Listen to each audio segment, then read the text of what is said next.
Hi guys, welcome back to my channel. This is Yemi. So yesterday I got a direct message from one of my subscribers and she asked me a few questions about study abroad. So I answered for each questions. So I was thinking it'd be great if I share with you guys the answers. So I wanna talk about that in this video. Also, this video is going to be in Korean. 이 메시지가 제가 어제 인스타 DM으로 받은 메시지인데요. 여기에 질문을 해주셨는데 저랑 똑같이 10달 동안 토론토 카플란에서 수업을 할 계획이라고 말씀을 해주셨거든요.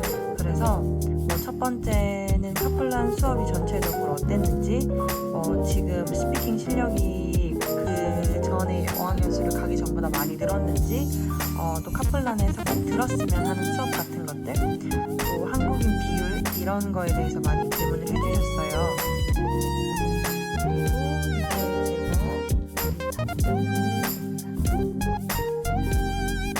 그래서 앞서 보여드린 것처럼 제가 어제 한 4가지 정도 질문을 받았어요.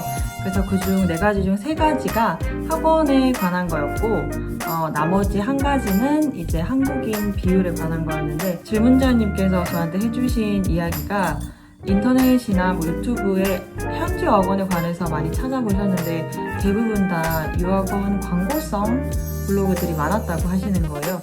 그리고 실제로 저도 어학연수를 가기 전에 제가 인터넷으로 현지 정보를 많이 찾아보려고 했는데 이게 생각보다 쉽지는 않더라고요.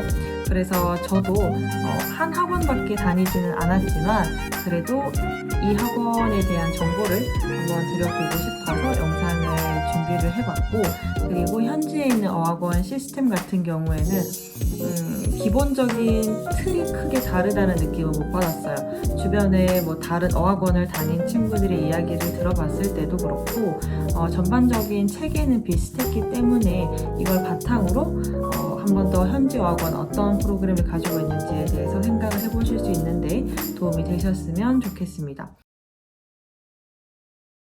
첫 번째로 제가 받았던 질문은 10달 동안 토론토 카플란에만 있었냐 였는데 네, 저는 10달 동안 토론토 카플란에만 있었습니다.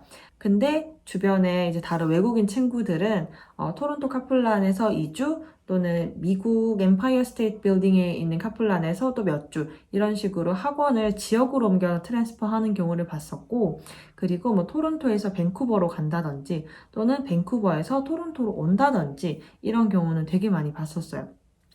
그래서 만약에 어학연수를 준비 중이시고 다양한 학원을 경험해보고 싶으신 분들이라면 애초에 길게 어학원을 등록하시기보다는 짧게 등록을 해서 연장을 해가시거나 아니면 한번 더 다르게 체험을 해보시는 걸 저는 추천을 드립니다.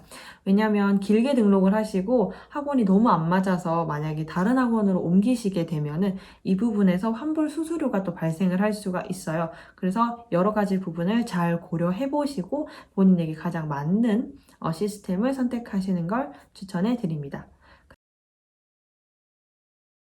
그리고 두 번째 같은 경우에는 카플란 수업 방식인데요. 카플란에는 오전 타임과 오후 타임으로 크게 2가지로 분류를 할 수가 있어요.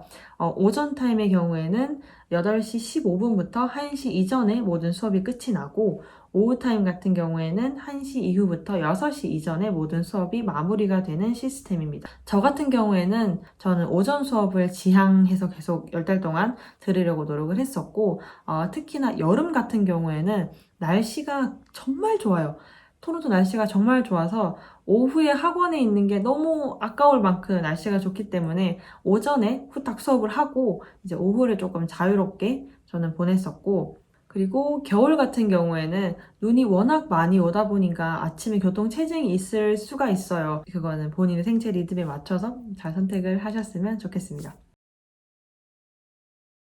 그리고 세 번째는 카플란 수업 프로그램인데요. 카플란 수업 프로그램은 크게 제너럴 클래스랑 스페시픽 클래스로 나뉘는데 제너럴 클래스가 2타임, 스페시픽 클래스가 1타임 이렇게 들어가 있는데 스페시픽 클래스 같은 경우에는 본인에게 부족한 특정한 부분을 보충해서 수업을 하는 거기 때문에 이 부분은 옵션입니다. 선택을 하셔도 되고 하지 않으셔도 돼요. 그러니까 여기에 대해서 또 비용 차이가 발생을 하겠죠. 스페시픽 클래스 같은 경우에는 뭐 writing, speaking, listening, 비즈니스 클래스 이런 게 있고 제너럴 클래스 같은 경우에는 본인의 레벨에 맞춰서 교과서가 배부가 돼요. 그래서 이 교과서를 바탕으로 10주 동안 원어민 선생님이랑 다른 외국인 친구들이랑 수업을 듣는 방식입니다. 그리고 추가적으로 몇 가지를 더 말씀을 드리면 레벨 테스트의 경우에는 제가 이전 영상에서도 몇 번 언급을 했었는데 10주에 한 번씩 치러지고 또 여기에서 페일을 하게 되면 이제 2주마다 재시험을 칠 수 있는 기회가 주어져요. 그리고 이제 매달 액티비티 달력이 학원에 붙어지는데 여기에 액티비티가 굉장히 다양해요. 뭐 오후 수업까지 다 마치고 나서 학원에서 단체로 영화를 본다던가 아니면은 뭐 닌텐도 게임을 한다던가 이런 프로그램들이 굉장히 다양하기 때문에 이거는 자유롭게 하시고 싶을 때 신청을 하셔서 참가하시면 될 것 같아요. 그리고 나머지 하나는 학생 봉사자 활동인데요. 저 같은 경우에도 봉사활동 신청을 했어서 Korean Student Ambassador로 활동을 했었고 실제로 학원에 이제 처음 오신 한국인 분들을 통역을 하는 일도 했었고 그리고 이제 특정 시간 동안 이제 리셉션에 앉아서 다른 외국인 친구들이 질문을 하는 거에 답을 해주는 적도 있었고 학원 시스템에 관해서 뭐 이런 식의 봉사활동들이 이루어지는데 이 부분을 통해서 저는 개인적으로 원어민이랑 얘기를 할 수 있는 기회도 많이 얻었었고 그리고 영어 실력도 이때 좀 많이 크게 향상이 됐던 것 같아요. 그래서 기회가 되신다면 한번 꼭 도전을 해보셨으면 좋겠습니다. 그리고 네 번째는 제 영어 실력에 대해서 질문을 해주셨는데요.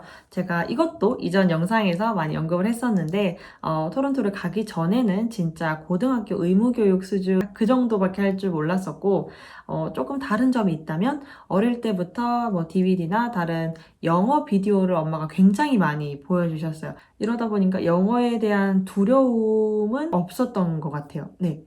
그래서 말을 하는데 조금 수월함이 있지 않았나 하는 생각이 들어요. 그리고 말씀드린 것처럼 토론토에 다녀와서는 빅 시험을 쳐서 A를 받았습니다. 그리고 다섯 번째는 카플란에서 꼭 들었으면 하는 수업에 대해서 이제 알려달라고 말씀을 하셨는데 솔직하게 말씀을 드리면 꼭 들으세요라고 하는 수업은 저는 없었던 것 같아요. 그냥 수업이 제너럴 클래스랑 스페시픽 클래스 두 가지 종류밖에 없기도 하고 그리고 뭐 다른 IELTS나 토익이나 토플이나 이런 영어 점수를 따는 수업이 있기는 한데 이제 저 같은 경우에는 제가 한국유학원에서 상담을 받을 때 저도 물어봤었어요. 다녀오면 토익이나 뭐 토플 점수 잘 받을 수 있냐고 당연히 잘 받겠죠? 라고 물었더니 그 상담사분께서 정말 솔직하게 말씀을 해주신 게 토익이랑 토플 점수를 잘 받고 싶으시면 맞은편 YBM으로 가세요 라고 얘기를 하시더라고요. 그래서 저는 그때 그 말이 그 당시에는 너무 팍 꽂히기도 했었고 이게 좀 상처로 남기도 했었어요. 왜냐면 그러니까 그런 생각은 누구나 할 수 있으니까. 그리고 영어를 하게 되면 당연히 영어 시험을 잘 치겠구나 라는 생각을 누구나 하니까 이렇게 여쭤봤던 건데 그러니까 그런 대답이 돌아올 거라고 저는 상상도 못했고 근데 그게 정말 좋은 계기로 제가 정신을 한 번 더 차릴 수 있는 계기가 됐던 것 같아요. 그래서 그 상담 이후에는 이제 스피킹 회화와 영어 점수를 취득하는 걸 완전히 별개로 생각을 하게 됐고 이제 그때부터 저는 스피킹이랑 토론토나 다른 외국 문화를 배우는데 조금 집중을 했던 것 같아요. 그래서 그런지 저는 아직도 토익에 허덕이고 있습니다. 이건 근데 제가 그런 거지 모든 사람이 그렇다는 건 아니니까 진짜 참고만 해주셨으면 좋겠어요. 그리고 여섯 번째는 한국인 비율인데요. 이 부분 같은 경우에는 여러분도 아시겠지만 한국인은 어딜 가나 있습니다. 네. 그래서 한국인 비율을 처음에 걱정을 하기는 했었는데 가서 본인이 어떻게 하는지가 굉장히 중요한 것 같아요. 저도 이제 토론토에 가서 외국인 친구들도 많이 만나고 이제 외국인 친구들이 친한 친구들이 한국인인 친구들도 많았어요. 왜냐면 그 외국인 친구들한테 한국인은 또 외국인이잖아요. 그죠? 그러다 보니까 자연스럽게 알게 된 한국 분들도 있고 한데 이제 다행히도 마음이 너무 잘 맞았어서 토론토에 있는 동안에는 거의 다 영어로 대화를 했어요. 한국인들끼리도. 그래서 이거는 진짜 본인의 의지에 따라서 많이 결과가 달라지지 않을까 하는 생각을 해봅니다. 제가 준비한 답변들은 여기까지고요. 오늘 영상은 여기서 마무리하도록 하겠습니다. 혹여나 더 궁금한 점이 있으시다면 언제든지 저한테 인스타그램으로 DM을 주셔도 되고 아니면 밑에 댓글 남겨주시면 제가 또 바로바로 답변을 해드리도록 하겠습니다. 이번 영상도 도움이 되셨다면 좋아요와 구독은 꼭 눌러주시고요. 그러면 저는 다음 영상에서 뵙겠습니다. 안녕.